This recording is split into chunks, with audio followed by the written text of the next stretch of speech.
Darren here, bestauto-detailing-tips.com, detailing made simple. All right, I'm going to try to answer a few questions. I'm going to break this down into individual questions to hopefully cut to the chase. Even though it never is, there's always this forever ripple effect. One question begets another, and so on and so forth. So, first one, let's see, was business name Shane Blythe. Okay, he asked this. He's trying to pick out a name. He's just getting into the business, trying to go about it slowly in baby steps. Asked about picking a name. When I first thought about it, I thought, well, pick whatever name you want. Doesn't really matter. You know, if it works for you, it works for you. But then the next few days I started thinking about it, and with technology and the internet, it really can be a can of worms. So let me explain is that there's a few factors, basic factors you need to think about. One is it memorable? Does it work for you as a starting point? Because you've got a business name, and then you've got what you would consider like a tagline or a slogan. So that's different. So business name, a little less critical as far as that goes, because you can have a slogan or a tagline that will kind of differentiate yourself or represent what I call your unique value proposition, meaning what makes you different than the other detailers out there. That's what you got to figure out. Are you different? If so, what does that mean? But as far as the business name goes, really you can pick whatever you want. Now, if you're going to get shirts done up, business cards probably will be your first thing to get printed. Will it fit? Will the text fit in a single line? Will it need two lines? Is it too long? Ironically enough, keep things simple, and here it is, detailing made simple, and yet I seem to overcomplicate things because experience has taught me that nothing really is ever as simple as it appears, and most people want to keep it simple, and so they make bad decisions because they're misinformed or uninformed or just plain ignorant. And in order for you to truly make an informed decision, you really need all the information, or more information than most people want to give you or that you want to even learn. I too am like you in a lot of ways. I watch these videos, it's like, man, just cut to the chase. But if you really want to learn, this is what's required. Think about how much time you spend in school. Anyhow, so the name, for example, my name, Auto Fetish Detail, I picked that out 25 years ago. Fetish seemed, I knew it would be memorable, and it seemed a little scandalous, so it kind of seemed to be the working combination for me. Now, the unforeseen consequence of that is that now, in the age of the internet and technology, because it has the word fetish in it, it is often marked or flagged as spam or as inappropriate material, whatever. That's something I didn't see coming, but how could I have predicted that? I've been able to work around it. Another thing you need to think about is if you hire a company to do your what's called search engine optimization. And to keep it simple, you can have a business name. Let's say it was Shane's Detailing Machine, whatever. Shane's Auto Detailing. So you can pick that as your domain name, or to optimize for your particular city, what you would really want to do is, for example, me, I own Auto Detailing Orange County because I know that it's a very common search term that people are looking for.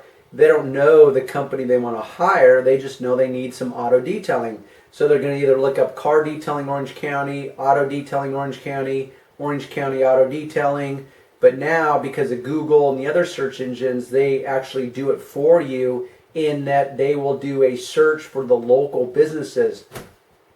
So depending upon how your business is listed on the internet, you will come up under that city, regardless if they put that city in there or not. So I live in the city of Placentia, so even though I don't have that in my name, I still come up as a local detailer.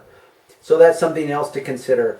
Also, when it comes to creating a business entity, a legal entity, you've got a sole proprietorship, LLP, LLC, corporations, a C Corp, an S Corp. I think those are the main ones. For most of you, and I still, after 25 years, have never formed a corporation for my detailing. It's a sole proprietorship. This is where you need to educate yourself on taxes, because that's really the difference. And why this really matters to you is when you pick a business name. For example, you show up to your first job, and let's say you picked Extreme Clean Auto Detailing, and Johnny Customer writes a check to you that says Extreme Clean Auto Detailing.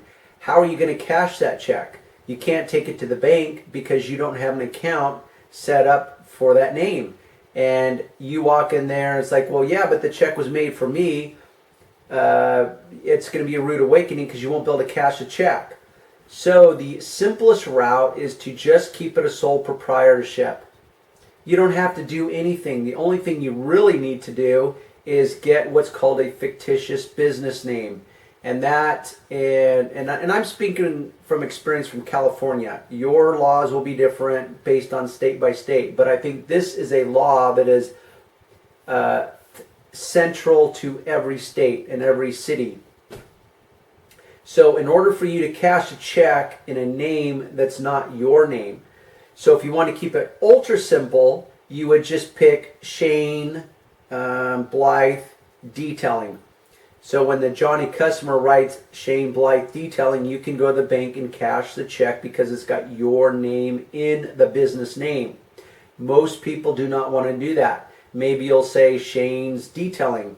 Well, that's only a first name, and the bank will probably give you a hassle in trying to catch it, in cashing it, and they'll tell you you need to set up a fictitious business name. So that's pretty straightforward. Go online. You can fill out the application, and then you have to post it in a local paper for like 30 days. But the second you do it, they have all these companies that will send you information in the mail, and they'll charge like $35, and they'll do everything for you. Then you take that paperwork to the bank, you open up an account in the name of that business name, and now you can cash checks. Or you can still, once again, I've learned to operate in the most simplistic of ways, and there's this balance act between appearing to be very professional and then sometimes doing things that are non-professional. At this stage in my career, I can pretty much do what I want because I've been in the business so long. I've got the confidence. I know how to talk my way around or let people or reassure people as to, hey, I'm legit, there's no big deal here. So even though my business is called Auto Fetish Detail, they'll usually say, hey, who do you want me to make the check out to? Or they'll say Auto Fetish Detail, and because I have an account set up for that, it doesn't matter.